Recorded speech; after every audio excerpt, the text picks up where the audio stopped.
Welcome to back. World education express में प्राचीन इतिहास के 25 महत्वपूर्ण का एमसीक्यू करवाया जा रहा है इस चैनल पर। आज का क्लास में होगा और आज क्लास का 9वां दिन हो रहा है, पार्ट 9। तो आज का पहला प्रश्न स्टार्ट करते हैं। आज का पहला प्रश्न है, गुप्त वंश की स्थापना किसने किया था? Option A Chandragupta Maurya, option B हो जाएगा Shrigupta, option C Samudragupta, option D हो जाएगा कुमारगुप्त। तो किसने किया था गुप्त वंश का? तो गुप्त वंश का स्थापना श्रीगुप्त ने किया था, तो ऑप्शन बी हो जाएगा राइट आंसर। देखते हैं अगले प्रश्न। अगला प्रश्न है, समुद्रगुप्त की उपलब्धि किस अभिलेख में लिखा गया है? मतलब किस अभिलेख से समुद्रगुप्त के बारे में मिलता है कि समुद्रगुप्त क्या क्या कार्य किए, क्या नहीं कार्य किए? तो ऑप्शन ए है प्रयाग प्रशस्ति, ऑप्शन बी है हाथी गुफा अभिलेख, ऑप्शन सी है जूनागढ़ अभिलेख, ऑप्शन डी है नासिक अभिलेख। तो किस अभिलेख से मिलता है? तो प्रयाग प्रशस्ति अभिलेख। आइए किसके द्वारा लिखा गया है? तो हरिसेन के द्वारा, हरिसेन के द्वारा ये लिखा गया है। अगले प्रश्न की ओर बढ़ते हैं। अगला प्रश्न है, प्रयाग प्रशस्ति के लेखक कौन है? तो option A Kalidas, option B Harisen, option C Vanabhatta, option D Hiuen Tsang. तो अभी आपको जिक्र किए थी प्रयाग प्रशस्ति के लेखक कौन है? तो हरिसेन, ऑप्शन बी हो जाएगा राइट आंसर। अगले प्रश्न की ओर बढ़ते हैं। अगला प्रश्न है, चंद्रगुप्त द्वितीय को किस नाम से और जाना जाता है? तो option A Vikramaditya, option B Samudragupta, option C Kumaragupta, option D Skandagupta. तो चंद्रगुप्त द्वितीय को और किस नाम से जाना जाता है? तो ये जाना जाता है विक्रमादित्य के नाम से, ऑप्शन ए हो जाएगा राइट आंसर। अगले प्रश्न की ओर बढ़ते हैं। अगला प्रश्न है, आर्यभट्टीय ग्रंथ किसने लिखा था? तो option A Varahamihir, option B Brahmagupta, option C Aryabhatta, option D हो जाएगा कालिदास। तो आर्यभट्टियम के लेखक कौन है? तो ये खुद आर्यभट्ट ही हैं, ऑप्शन सी हो जाएगा राइट आंसर। अगले प्रश्न की ओर बढ़ते हैं। अगला प्रश्न है, सूर्य सिद्धांत किस विषय पर आधारित है? तो ऑप्शन ए ज्योतिषी, ऑप्शन बी गणित, ऑप्शन सी चिकित्सा, ऑप्शन डी व्यापार। तो सूर्य सिद्धांत किस पर आधारित है? तो ज्योतिष पर, ऑप्शन ए राइट आंसर। अगले प्रश्न की ओर बढ़ते हैं। अगला प्रश्न है, मृच्छकंटिम नाटक किसने लिखा था? तो option A Kalidas, option B Shudraka, option C Vanabhatta, option D अश्वघोष। तो किसने लिखा था? तो शूद्रक लिखा था, ऑप्शन बी राइट आंसर।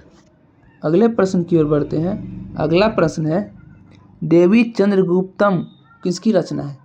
देवी चंद्रगुप्तम ये किसकी रचना है? तो option A Vanabhatta, option B Vishnugupta, option C Kalidas, option D Shudraka. तो किसकी है?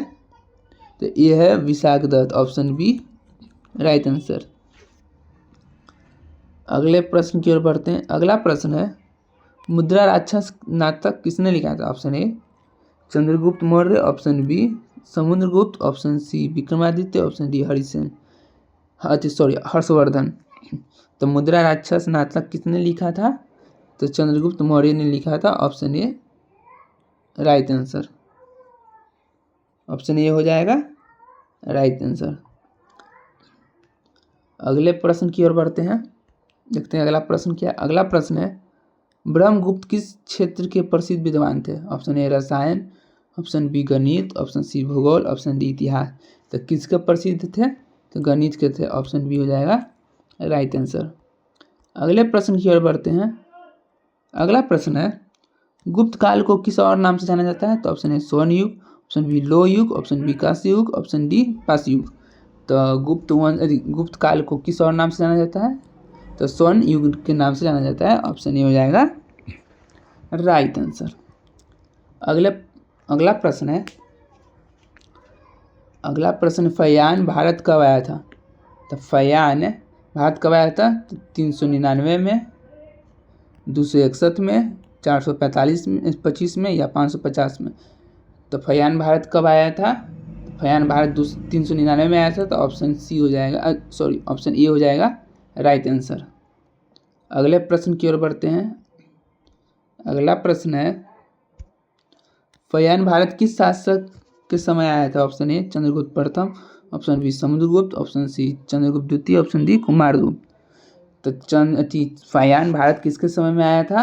तो चंद्रगुप्त द्वितीय के शासनकाल में आया था। फयान भारत चंद्रगुप्त द्वितीय के शासनकाल में आया था। अगला प्रश्न की ओर बढ़ते हैं। अगला प्रश्न है, ह्वेनसांग भारत किसके शासनकाल में आया था?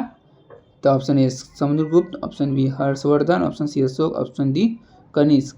तो ह्वेनसांग किसके शासनकाल में? तो हर्षवर्धन के आया था। Option B right answer. अगले प्रश्न की ओर बढ़ते हैं। अगला प्रश्न है, अश्वघोष किसके दरबारी कवि थे? तो ऑप्शन ए अशोक के, option B Kanishka, option C Samudragupta, option D Chandragupta Maurya के। तो अश्वघोष किसके दरबारी कवि थे? तो ऑप्शन हो जाएगा बी कनिष्क।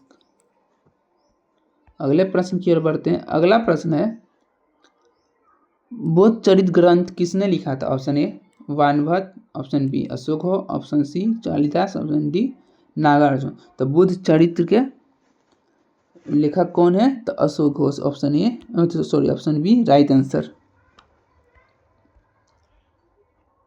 अगला प्रश्न है, धर्म चक्र प्रवर्तक का क्या अर्थ होता है? ऑप्शन ए धर्म की स्थापना, ऑप्शन बी धर्म का प्रचार, ऑप्शन सी धर्म का प्रथम उपदेश, ऑप्शन डी है धर्म युद्ध।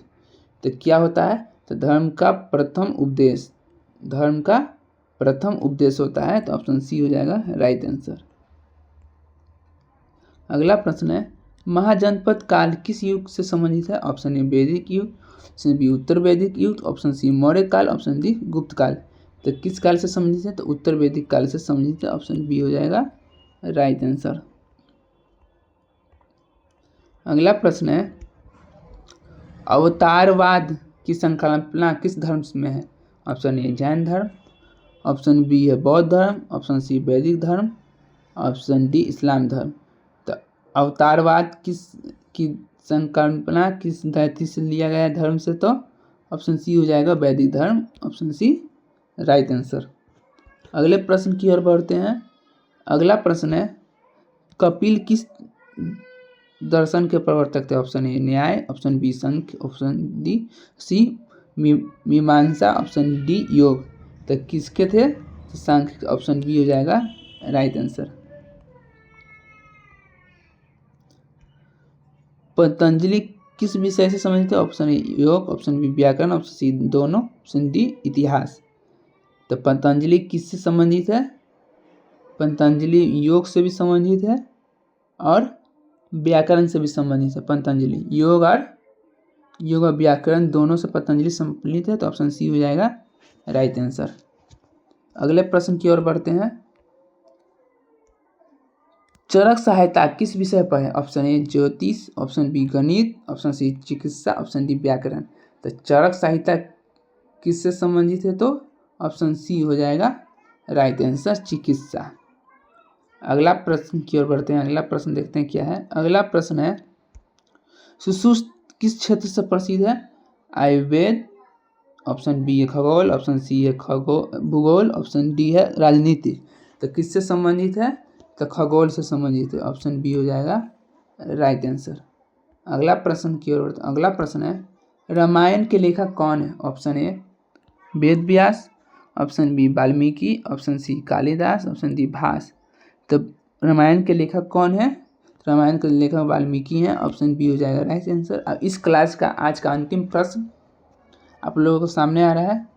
अभी तक चैनल को सब्सक्राइब नहीं किए तो ऐसी ही क्लास के लिए सब्सक्राइब कर लीजिए, बेल आइकन को दबाकर ऑल पर क्लिक कर दीजिए। हर वीडियो आपको जब भी क्लास हो तो आपके पास नोटिफिकेशन चल जाए।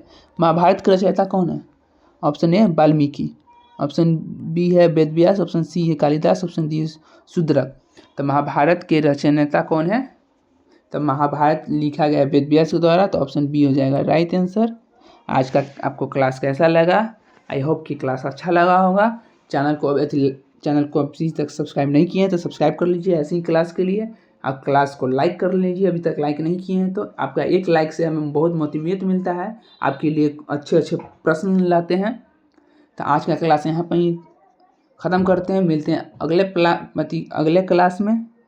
जय हिंद।